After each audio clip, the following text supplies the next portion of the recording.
Welcome back, everybody, to another episode of Man Bites Film. My name is Louis, like always, and this week we're going to be doing a little bit different. Normally, we do like streaming picks and stuff like that, and this time I want to do a little bit of a twist on it. I recently joined the Netflix DVD club, and they're phenomenal. They have such a wide selection of films and everything, and I wanted to mention two films that just are phenomenal that I recently saw. The first one, and the main review, of course, for this episode is Deathgasm.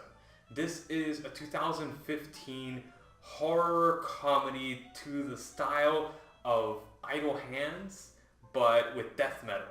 And holy shit, this film was great. I loved it. Its first time director, Jason Lee Howden, and it's not rated.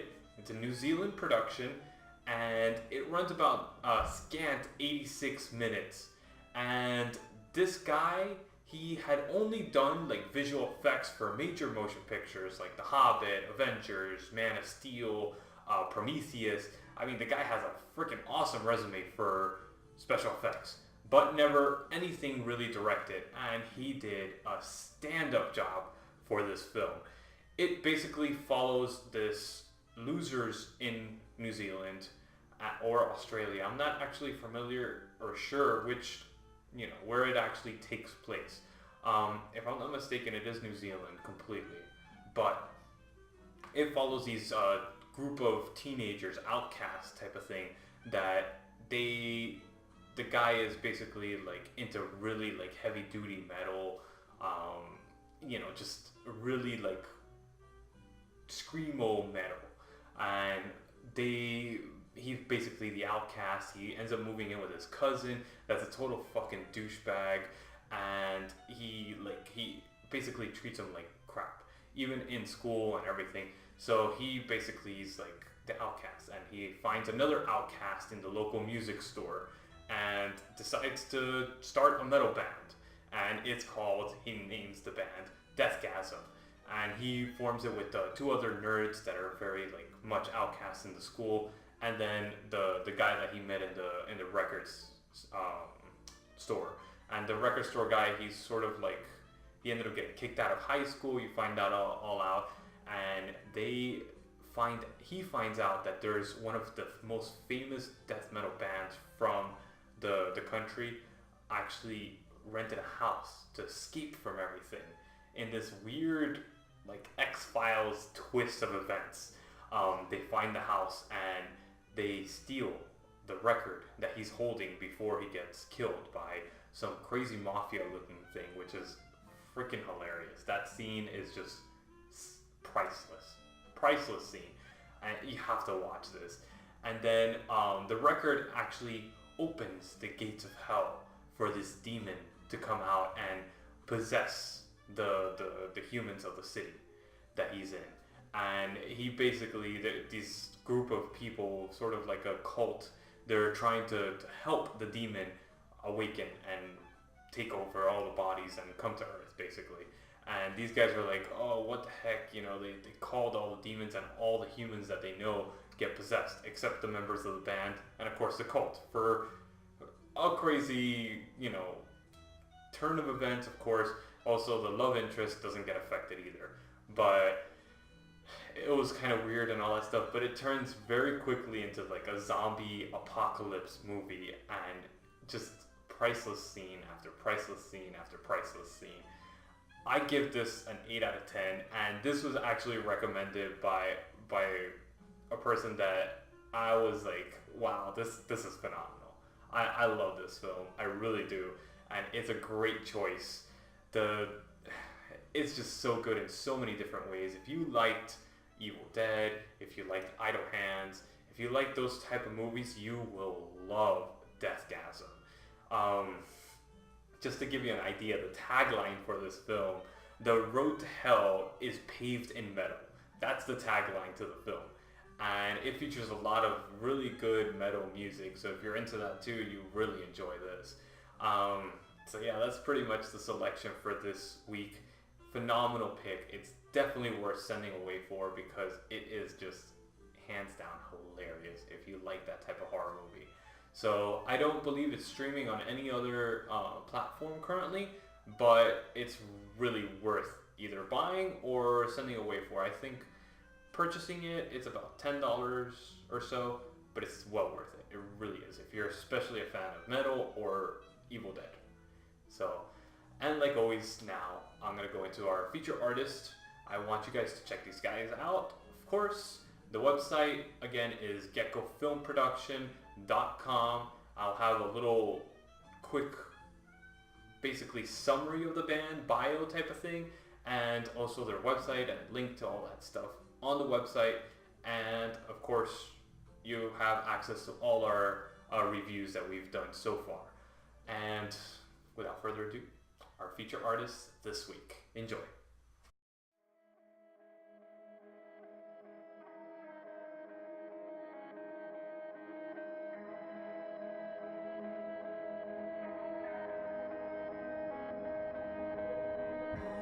Unforgivable sin, digging deeper, oh deeper, haters wearing my skin, feel the slow turn, oh the slow turn. Turn.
Alright guys, I love that band, and of course, in tribute to Deathgasm, I had to do something similar to that, so I hope you guys enjoyed this band, and I want to go into our next review, VHS. This is the only streaming pick for this episode, and it's currently on Netflix streaming. This had a bunch of different directors on it. It had like a list of like 10 different directors, and it's basically a collection of VHS tapes that show death by supernatural occurrences, and it is very interesting. Some of them are just downright stupid and ridiculous, but there's little points of gold in this, and it's a bunch of short films. That's basically what it is. It's a collection of short films put together in 2012 by these different directors. It runs about almost 2 hours. So it is kind of on the long side, and halfway through the film, you kind of get bored with it already because it's like, all right, I'm tired of the story going over and over, and there's no overarching story really. There is and isn't. It's basically just supernatural deaths. So I give this one a 5 out of 10. Honestly, it's worth watching if you have nothing else really to watch and you want to watch a good horror movie that will scare you a little bit. It's not extremely scary, but then again, that's just me. So VHS 2012, I gave it about 5 out of 10, and this one is streaming on Netflix. So if you guys want to check that out, you could. The next one that I'm really, really excited about, and this has been one of my weak points in my film history really. I've never really gotten into John Carpenter films, and a lot of film people are going to give me a lot of shit about this, but I had never seen The Thing. This film, when I rented it on Netflix DVD, I was like, alright, I really gotta watch this movie. So this is 1982 John Carpenter's The Thing. Runs about an hour and 49 minutes. I give this one a 9.5 out of 10. This is a phenomenal film for any horror film addict. This is awesome. If you liked Aliens, if you liked just real psychological horror films that actually has a plot, this is the type of film you have to watch. Well worth a buy, well worth a send away on Netflix, and it's also streaming on Amazon Prime, so you can check it out there. Basically, it follows the story of this dog that's infected with an alien being called The Thing. And this alien being crashed long ago, and he's infected with this thing that it's a shapeshifter, and it takes hold of bodies, and it becomes basically like a virus in humanity and any animal that it comes in contact, period, whether it's human, dog, anything.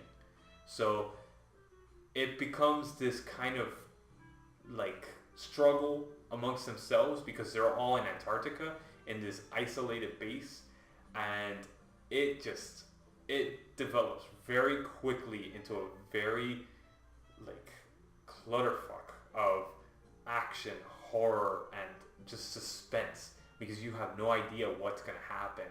And there's some scenes there that, wow, they really stand out, and they really like make their place in film history because of those scenes. The suspense, the pacing of this film. Oh my god, the pacing of this film. The art direction in this film. The music in this film is phenomenal and goes so well with the pacing and suspense of it. It builds up the story and these characters and this enemy that's unseen until almost like the last half of the film. Pretty much that's the only time that you really see it. Until the last 10 minutes you really see the being, and that is crazy how you see it. And there is a scene with them doing the blood test that is one of the most suspenseful and like, oh my god, what's gonna happen? You're like on the edge of your seat, sweaty palms type of suspense. It's so good. The tagline for this one is, man is the warmest place to hide. And that says it all. It really does. John Carpenter, this is his favorite film that he's ever done.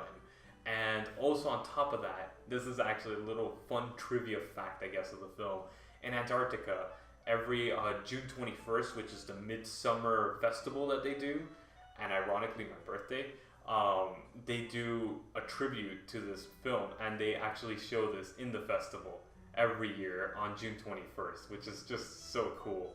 I thought that was a fun trivia fact, especially the fact that it was on my birthday, which is just cool. So please check this out. This is John Carpenter's The Thing 1982 version, not the new remake. That is a piece of crap. Do not watch that. Watch John Carpenter's version. This one, in my rating, gets a 9.5 out of 10. Really enjoyed this film. So please check it out. And again, like always, please check us out next week on Friday, like always.